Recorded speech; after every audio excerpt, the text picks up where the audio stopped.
The Gladding family told their story and absolutely changed the hearts and minds of the majority on that committee. I sat here and saw it happen. I was sort of resigned to a party line no vote. The chair had recommended a no vote. And as the proceeding went forward, I saw members troubled by the testimony. One member actually looked into the law and discovered, sure enough, there's a loophole. That changed the entire attitude. We now have a period of time to have the bill reconsidered. I have commitments from the chair and from members that we will find a way to close this loophole. And so when we next come back in front of this committee, there'll be a unanimous bipartisan agreement that will, I think, pass Gavin's law. Talk about the... I know that the family felt that Gavin's spirit was here. And I think the emotion of the testimony. But the emotion of the testimony basically set up the problem of this perverse incentive to enable people to leave the scene of a hit and run and pay less of a penalty than if they stayed. That just seemed an injustice. And I think the emotion was partly because of the loss of Gavin and the family's grief. But I also think the emotion began to turn in our favor because of the obvious injustice of a perverse law that has this awful loophole. And I think that's why the emotion was very important in opening the hearts and the ears.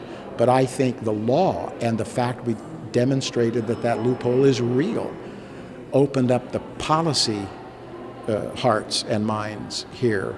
And I think we made great progress today. I'm very optimistic. Sooner or later, we are going to see a Gavin's Law in California. Anything else you want to... I was mostly expecting that it would end today in a no vote. I think I was prepared for that. I knew that this was sort of a heavy lift to take to the committee today. And so emotionally, I was prepared for that type of response.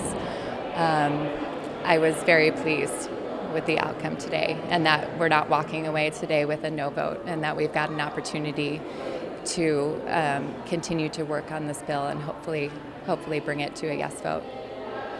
Your testimony was used for good. I did. You know, it's been a very emotional 6 months, and in sitting down to write this testimony, it was extremely difficult.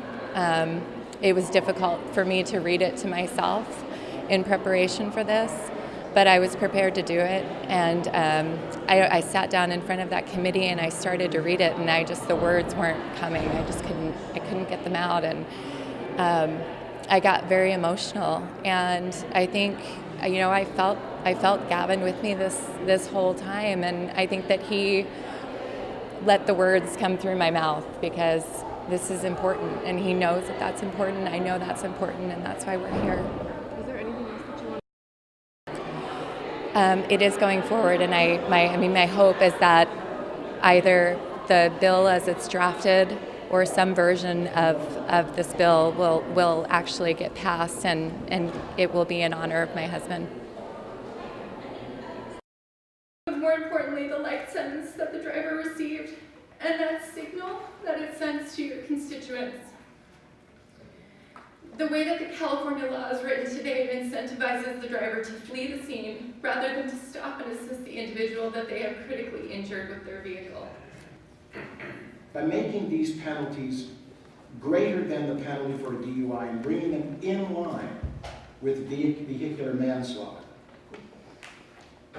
what we're trying to do is really change what is essentially sort of a perverse culture with respect to hit and run. One other case that... We have a lot of people on. Oh, I'm so sorry. I'm sorry. Chandler, you're calling Gavin's hand. Thank you. My name is Steve McCoy. I'm a resident of Alameda County. I'm Gavin's uncle, Steve. I retired. Aaron Rose, Elvis, California, longtime friend of the Gladding family, completely support this vote. Thank you, sir.